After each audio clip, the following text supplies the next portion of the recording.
Sawadee Krap and welcome to another episode here for the Funkit Pod. And, well, what shall we talk about here in this MMA Monday for the Funkit Pod? If not UFC 287, obviously. And as always, this is not a recap, a review of the fights, because you already watched Luke Thomas, you listened to Ariel Helwani, if he's not talking about darts or anything. So you don't need me to do this. But what I'm doing usually after events and even before the events, right, I look at the stories going into and out of the event, like so the storytelling part of things. So which are the stories out of UFC 287 heading into the next few weeks, next events, and so on? And what are some of the learnings we can take from this? Why do I do this? Well, because, if you follow my channel, you know. If not, let me quickly introduce it. I'm a uni prof, so I always look at what can I take from other parts of life, the world, and apply that to what I'm doing in my daily life. So that's why I look at stories and learnings from UFC 287. And the first thing is, of course, we have to look at the main event. Right? We have to look at Israel Adesanya, hey Ariel, Adesanya and Alex Pereira, of course, Po Atan. So what's the story? What's the takeaway? What are the learnings, right?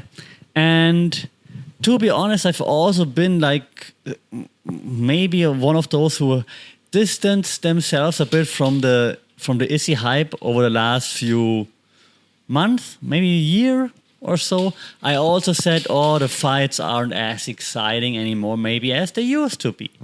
Nevertheless, now you have to give it to him. Think about him being cringy, if you will. If you like it, you like it. If you hate it, you hate it, right? But that's actually a great thing because you're not indifferent about him. Some like all those references that he has. Some hate them. That's great. You don't want people to be meh about you. You don't want them to be indifferent, right, Snooze? Because my cat is like here in the background. You want people to either love you or hate you, and he's doing this perfectly. Storytelling-wise as well, and he has a nice perspective on it. He said that in the story of Alex Pereira, Izzy is the bad guy, right? But in his story, in Izzy's story, he of course now overcame it and so on. So it's a nice point of view because stories always have different points of view. And it helps to sometimes remind yourself of that also when you think, I'm right, it should be the way I see it. And what are the others doing? Like, what the hell? Why is this person doing this and this person doing that? Well, it's because in their point of view, in their story, they have a different angle. They're right and you're wrong, right? So that was a nice takeaway of Izzy to actually being able to see that and not just say like, I'm right and I'm the best and I'm the good guy and he's the bad guy. Because in Alex's story, like Alex is the good guy and Izzy is the bad guy, right? It was also nice to see that they embraced each other in the back afterwards, shook hands, quick hug, quickly talked. If only social media fans would also do the same, because there's so much hate going on in all the MMA sites, I had to stop looking, to be honest. But hey, back to the stories, right? So the story going in, and Izzy definitely helped build that story. He helped like making Po Atan, making Alex into like his boogeyman, right? And now he slayed him, and now, of course, lots of people saying, yeah, but now it's 3-1 for Alex, so Izzy doesn't have the right to move on. Izzy fans say, well, he doesn't keep scores, he settles them. He can move on. Well, okay, so here's the thing. Let's just forget Glory kickboxing, okay? Or whatever was before Glory. Let's forget kickboxing. In MMA, in the UFC, they're 1-1. So would, in theory, be a rubber match reasonable? In theory, yes, it would. Does Alex Pereira want to do it is the question. So I don't think Izzy can just say, let's just move on. Izzy, he can. Maybe he shouldn't because it's 1-1, right? Yes, he won the last fight until he got caught, but hey, it's still 1-1, right? So in theory, a rubber match would make sense. But what if Alex is like, but dude, I don't want to cut the weight anymore, for example, right? Or I'm tired of that dude always fighting the same guy. I'm just tired of him. Let me move on. Let me try something else. Also fair, right? So let's wait and see about that. Otherwise, storytelling-wise, again, the redemption arc of Izzy was good. Being like less vocal before, doing less media, being more focused. I think it was a good story arc as well to show that he can grind, that he's not like all set in sheets, which is a good thing. The question is, will this story now continue, or is he gonna go back to like the pre-Alex Izzy, the one that's like putting out all the media in the world, the ones that doing like all the fancy shit in the world, because now he slayed his demon, and so he can go back to being the point fighting, defending champion. So will he keep that mindset, that grind mindset, or not? That's the question, and that's also then I think where the story goes from here. So right now he's on top of his story. He slayed the beast. He slayed the demon. Hero's journey, right? So he's now overcome the valley, so to speak. He slayed the demon, and now in the hero's journey, which is like a typical arc in like storytelling, he's like on top, but not at the end, right? So now he has to come back home from like going out slaying the demon. And when you go back home, will you just go back home and like, hey, I'm back, I slayed the demon? That's not what usually happens in stories. In stories, usually there are more adventures awaiting you on the way back home, right? You get the ring, but the story isn't over yet, right? You defeat the White Walkers, the story isn't over yet. So where does the story go next? So will he now just keep that mindset and just slay everybody in his way, taking it super serious and keep grinding, and then just will like defeat the next up-and-comers?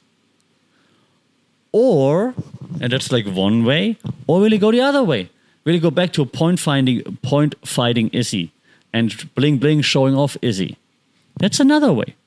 Both ways, at some point, lead him probably home at the end of his story. The question is, what happens on the way?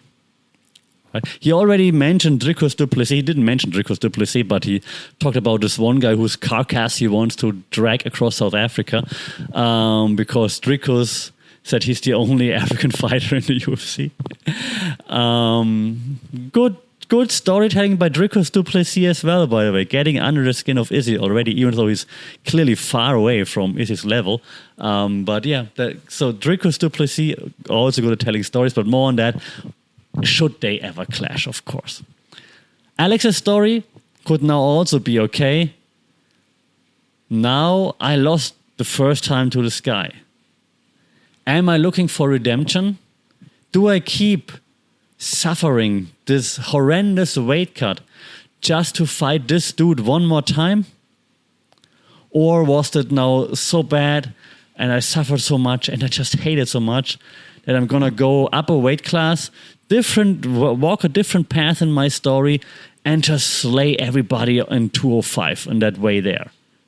Because I'm much stronger, I'm gonna be faster. Will I go and slay the demons there? Will I slay the people there? Will I slay who took the belt from my friend and mentor Glover Teixeira? This is also a great story.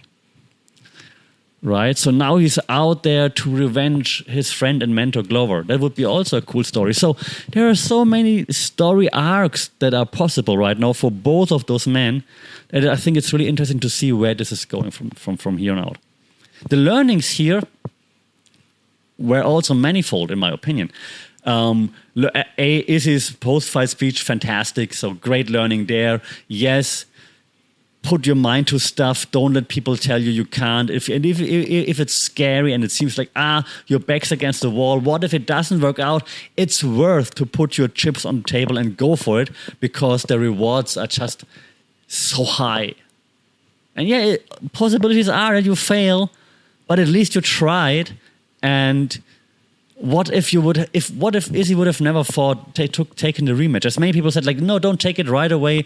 Play it safe, get one back, so that you build your ego and blah blah. And he's like, no, I'm putting it all in. I'm going all in, put it all on the table because I believe in myself. So that's a great lesson to learn. That's a great takeaway there. People need to risk more stuff. It's in a smart way, and not in a stupid way. Risk stuff in a way where I'm good at this. I'm gonna put my chips on where I'm good at, where I excel. Don't be like, I'm a math major and now I'm gonna go be a full-time martial artist, so for example, right? Unless martial arts is your passion, blah, blah. So I think that's a good takeaway. Second takeaway, they are hugged afterwards. They embrace each other. They gave each other compliments. You don't need to be enemies with people you disagree with people that challenge you in sports, in martial arts, maybe even in life. There will be people you disagree with at work, in life, amongst your friends, whatever. You don't need to hate on them or you don't need to wish bad upon them. You can embrace each other still. You can still learn things. Izzy said the leg kicks by Pereira were so sneaky. He knew they were coming and he still got them. So he's going to learn them from him. You can't take things away from others. You don't need to hate on other people all the time.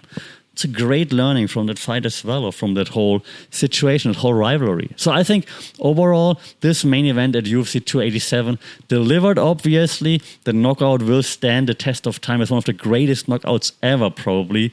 The post-fight celebration, the post-fight speech was fantastic. But overall, the way Izzy, but also, and maybe even especially, Alex Pereira behaved afterwards and just took it on the chin, quite literally, is commendable. And this is a great learning for life from this event, in my opinion. So that was the main event, right? Then we had co-main event, which didn't really deliver as much. Jorge didn't look like he really wanted to be there anymore. And I mean, he's 38. He's been doing this for 20 years, so totally fine. Like, all mad props to Jorge for what he built, what he's done with his promotion, all the things. But he just didn't look like he trained that hard for that, to be quite honest. Which is fair, because now his story, right, he's closer to the end than Izzy in his martial arts story. And now he's going another way. He's going a way of like being a promoter and putting on shows and stuff like this, right? He doesn't need to be there anymore. Great, right? He put the story with Colby Covington behind him. He's like, I don't care about Colby anymore, whatever, man. I have my own life. I don't depend on those random people. Fantastic. Gilbert Burns, different story. Gilbert now just won against a big name at least, so that should put him one step closer to the championship in his mind, right? That's his story. So that's very also not inspirational, maybe not, but like very motivational to see that also, like how Gilbert Burns is grinding, for example, and like just taking on everybody. Also learning from here now, though, two learnings from me from this. In the post-fight press conference, Gilbert Burns said, like, I fought everybody they put in front of me. They say, you want to fight them? I said, yes. Fight them? Yes. Fight them. I fought everybody. I'm done with it.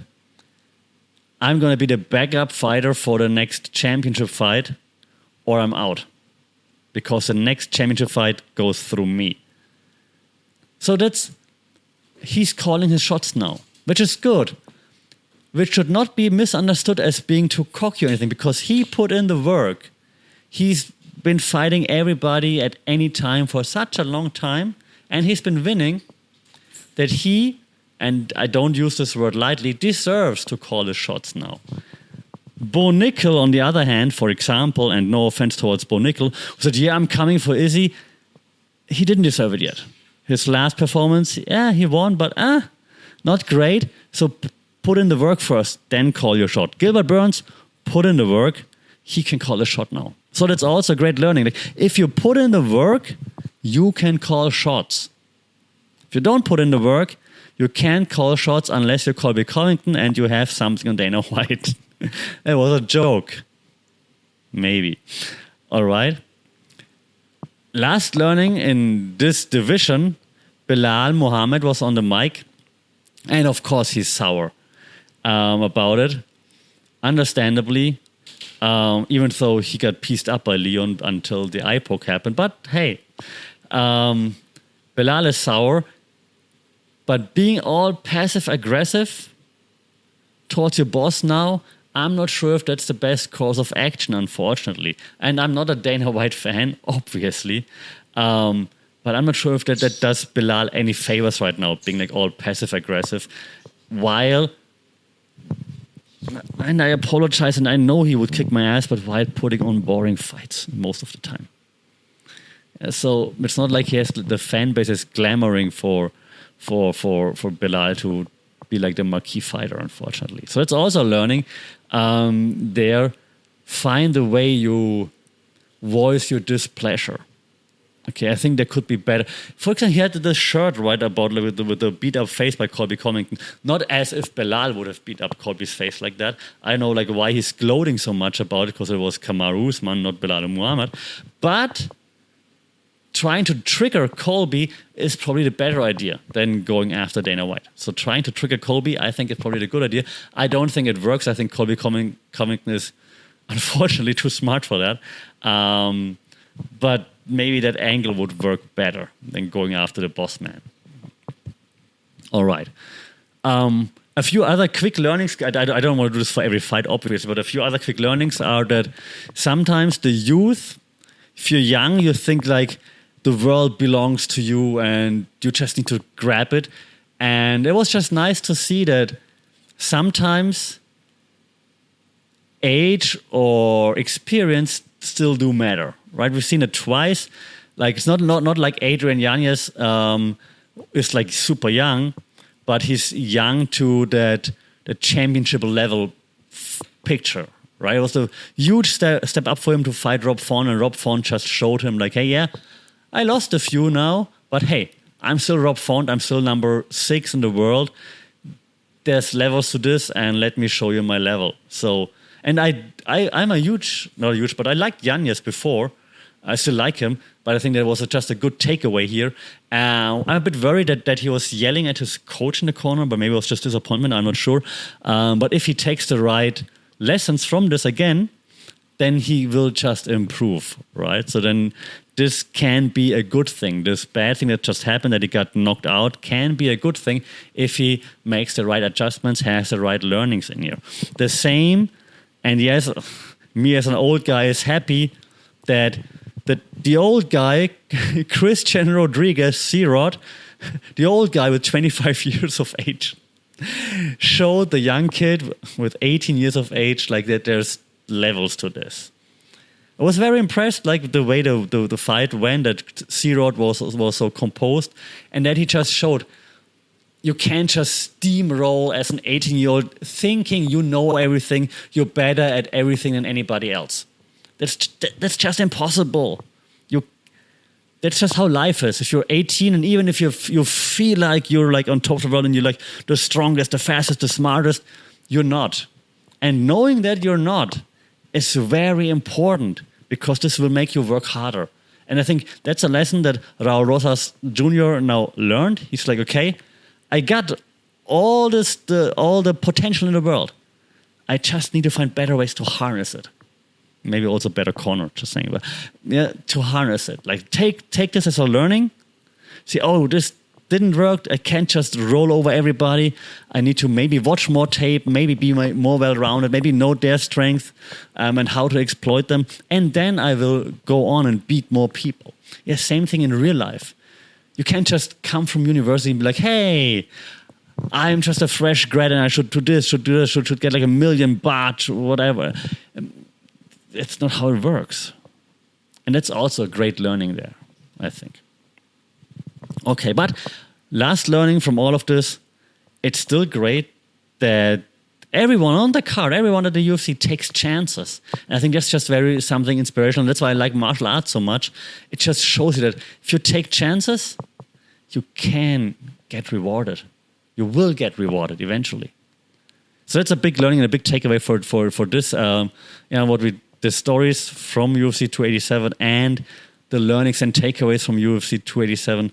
Take chances, because the rewards will be so sweet if you eventually get those rewards. That's it for me for my quick recap on UFC 287 in regards to stories and learnings. Let me know which stories you found the most inspiring, which learnings or which takeaways you had from UFC 287. Shout out in the comments, on social media, @funkitpod, email funkitpod@gmail.com. Don't forget to like, share, subscribe, rate this podcast so more people will find us. And as always, don't forget to keep your guard up. Take care, stay safe, and we'll talk soon. Sawadee Cup.